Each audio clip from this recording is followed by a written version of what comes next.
राधे राधे महाराज जी, आपके चरणों में कोटि कोटि प्रणाम। महाराज जी, यदि अगले जन्म में इस जन्म की यादें नहीं रहती तो पाप और पुण्य का क्या महत्व है? जब अगले जन्म में किसी और शरीर को भोगना है तो हमें क्या फर्क पड़ता है? क्या यही कारण है कि लोग पाप करने में से नहीं डरते? नहीं, क्यों? भोगने वाले तो आप होंगे, कपड़ा बदलने से क्या होता? इसकी जगह कोट पहन लो, लाठी चलेगी तो तुम्हारे ऊपर चलेगी ना, कोट में क्या फर्क पड़ता है? तो शरीर तो स्थूल है, ये बदल जाएगा। स्वप्न में जब आपको दंड मिलता है तो आप महसूस करते हैं कि नहीं करते हैं? जागृत वाला स्थूल शरीर तो सोया हुआ होता है, लेकिन सुख दुख जो स्वप्न में पड़ता है आपको महसूस होता है, सत्य महसूस होता है, लेकिन वो होता नहीं है। नरक में तो होता है, वहां तो भोगना पड़ेगा, अन्य योनियों में भोगना पड़ेगा। भोगता आप होंगे, आपका कपड़ा बदल जाएगा, मनुष्य का कपड़ा हट जाएगा, भोगने वाले तो आप ही रहेंगे। इसलिए डरना चाहिए कि भोगना तो आपको ही पड़ेगा पाप पुण्य का फल। इसमें कैसे हो सकता है कि हम डरे नहीं? जो नहीं डरते हैं उनको भोगना होता है। और दूसरी बात ये कि हमारी विस्मृति तो इसी जन्म की है। माँ के गर्भ में 9 महीने रहे, 1 मिनट का भी याद है क्या?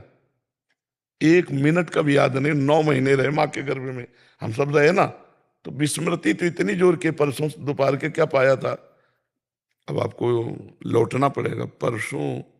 ऐसे परसों की बात है, लौटना पड़ेगा ना। इतनी स्मृति हमारी मंद है, तो अगले जन्म की मतलब या पिछले जन्म की ये स्मृति तो बहुत दूर की बात है। अभी कल परसों की बात पूछे क्या दोपहर में पाया, तो हमें सोचना पड़ेगा। तो इसलिए हमें मानना चाहिए भगवान का वचन, शास्त्र के वचन, ऋषि मुनियों के वचन, ये सत्य है और उनका फल भोगना पड़ता है, अवश्य भोगना। अब देखो, एक्सीडेंट हुआ, उस जो भी अंदर फंस गया हो, अब आग लगी ट्रक में, चीख रहा है, कोई बोलने वाला नहीं, कोई निकालने वाला नहीं, और वो आग उसको नजदीक में आकर भस्म कर देती है। सोचो कितना भयानक कष्ट उस जीव को। थोड़ी देर चित्त जोड़ के देखो, अपने लोग क्या करते, थोड़ा चित्त उसमें डाल दिया, उस थोड़ी देर के लिए अब उस समय जो पीड़ा होता, अरे कितना उसको कष्ट है जीव को।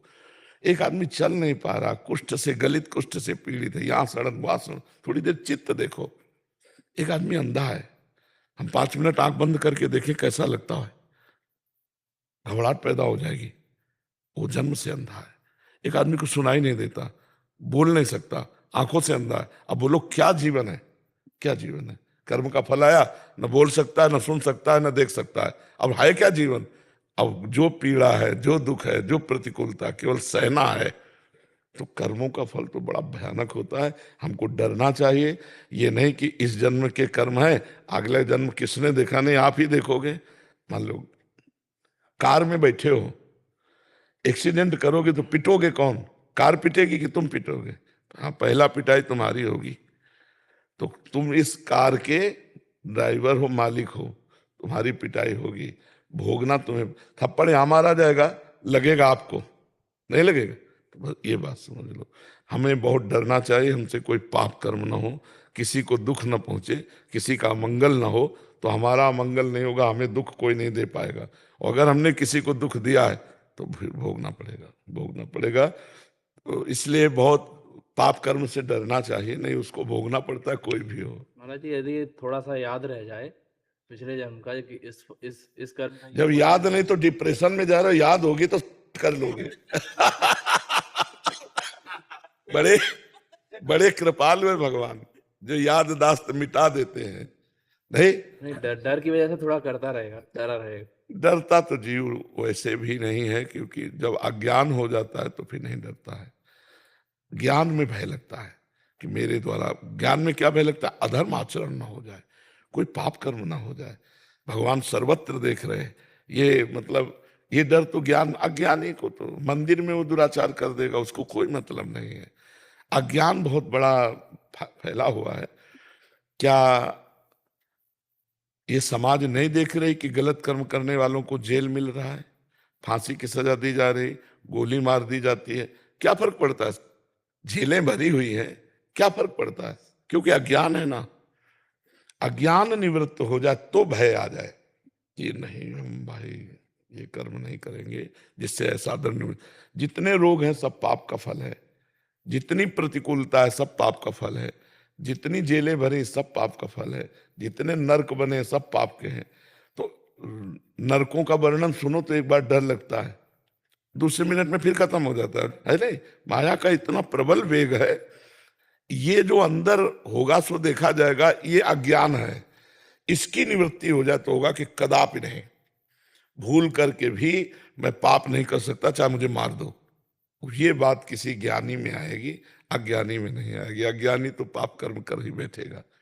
ये महाराज जी, इसकी निवृत्ति आपने कैसे होगी, अज्ञान को हटाने की निवृत्ति? नाम जप, नाम जपत आई सब सोहि, देव सुबुद्धि कृपा करि मोहि, पोइ सुगुन माला रचो।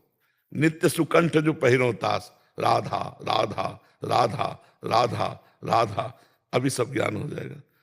निरंतर जपो, पाप आचरण मत करो, पवित्र भोजन करो, पवित्र व्यवहार रखो, अभी शुद्ध ज्ञान होने लगे। स्वप्न में भी गलत काम से डर लगेगा, ऐसा नहीं हो सकता, मैं गलत नहीं कर सकता, प्राण त्याग सकता हूं, गलत नहीं कर सकता हूं। अज्ञानी प्राण ले लेगा गलत करके, उसको कोई भय नहीं है। इसलिए नाम जप करो, अच्छे भोजन पवित्र पाओ, अच्छे दृश्य देखो, अच्छी बातें सुनो, तो अच्छा चिंतन होगा, तुम अच्छे आदमी बन जाओगे। बुरी बातें देखोगे मोबाइल में, बुरी बातें सुनोगे, बुरी क्रियाएं करोगे, बुरा भोजन पाओगे, बुरे आदमी बन जाओगे।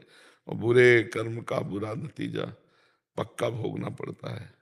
जब तक शरीर है तब तक भोगना पड़ेगा। इसलिए बहुत डरे कि हमसे पाप कर्म ना हो जाए। पंकज कुमार जी दिल्ली से। राधे राधे महाराज जी। महाराज जी, अक्सर कहा जाता है कि भगवान प्रेम स्वरूप हैं और भक्ति उनका मार्ग है, लेकिन यदि कोई व्यक्ति अपने जीवन में प्रेम या करुणा महसूस नहीं कर पाता तो वह भगवान की भक्ति और प्रेम का अनुभव कैसे करे? देखो, भगवान का प्रेम स्वरूप है, भगवान ज्ञान स्वरूप है, भगवान काल स्वरूप है, भगवान विषय स्वरूप है, भगवान स्त्री स्वरूप है, भगवान पुरुष स्वरूप है, भगवान जड़ स्वरूप है, भगवान चैतन्य स्वरूप है, भगवान आकाश स्वरूप है, भगवान पृथ्वी। हम दिन भर ऐसे लगे रहे ना तो भी पार नहीं पाएंगे। सर्वरूप है भगवान, भगवान सर्वरूप है। जाकी रही भावना जैसी, प्रभु मूरति देखी तिन तैसी। यदि हम प्रेम भाव से हैं तो हमें भगवान प्रेम रूप दिखाई देंगे। जब भगवान कंस के रंगमंच पे गए तो सबको भगवान ही थोड़ी दिखाई दिए, अलग अलग दर्शन हो रहा था। पहलवानों को मूर्तिमान मृत्यु, कंस को भय का साक्षात मूर्तिमान रूप, वहां के सूतमागत बंदीजनों को विराट रूप, वहां के बड़े बूढ़ों को दिखाई दे रहे थे लाला, नवयुवतियों को दिखाई थे श्रृंगार मूर्ति। जो जैसे भाव से था वैसे भगवान को देखा। अब हम भगवान के प्रेम रूप को कैसे जान पावे? भगवान के पावन चरित्रों का गायन करें, भगवान के पावन चरित्रों का श्रवण करें, भगवान का नाम जप करें, और भगवान की कोई छवि मूर्ति विराजमान करके सेवा करें, और सब कुछ भगवान के लिए अर्पित कर दे। नाथ सकल संपदा तुम्हारी, मैं सेवक समेत सुतनारी। और फिर भगवान की आराधना, भगवान से प्रेम हो जाएगा। देखा नहीं है पर प्रेम हो जाएगा, रोने लगोगे भगवान की बात आने पर, मेरे प्रभु मेरे प्रभु। और वो हमारे ध्यान में आने लगेंगे, क्योंकि वो अंदर ही बैठे हैं, प्रकाशित होना भर है। सबके हृदय में भगवान बैठे हैं, उनके बिना हिलन डुलन हो ही नहीं सकती। जैसे बिजली के बिना कोई यंत्र नहीं चल सकता, ऐसे भगवान के बिना कोई शरीर नहीं चल सकता। ये जो है ना, ये सब भगवान से हो रहा है। ये स्वर है ना, ईश्वर से है। ईश्वर अंदर से अंतर ध्यान हो जाए तो स्वर बंद बस इतने में हो जाएगा। सब कुछ भगवान के द्वारा हो रहा है, और उन्हीं भगवान के हम अंश हैं और उनसे विमुख हैं, क्योंकि माया का पर्दा बीच में पड़ गया। तो अब हम भगवत सेवा, भगवत नाम जप, भगवत कथा श्रवण, भगवत कथा का पाठ स्वयं करना, और समाज की सेवा, सब में भगवान की सेवा, इसी से हमें भगवान से प्रेम हो जाएगा। जिसकी हम बातें करते हैं ना, उसको देखने का मन होने लगता है।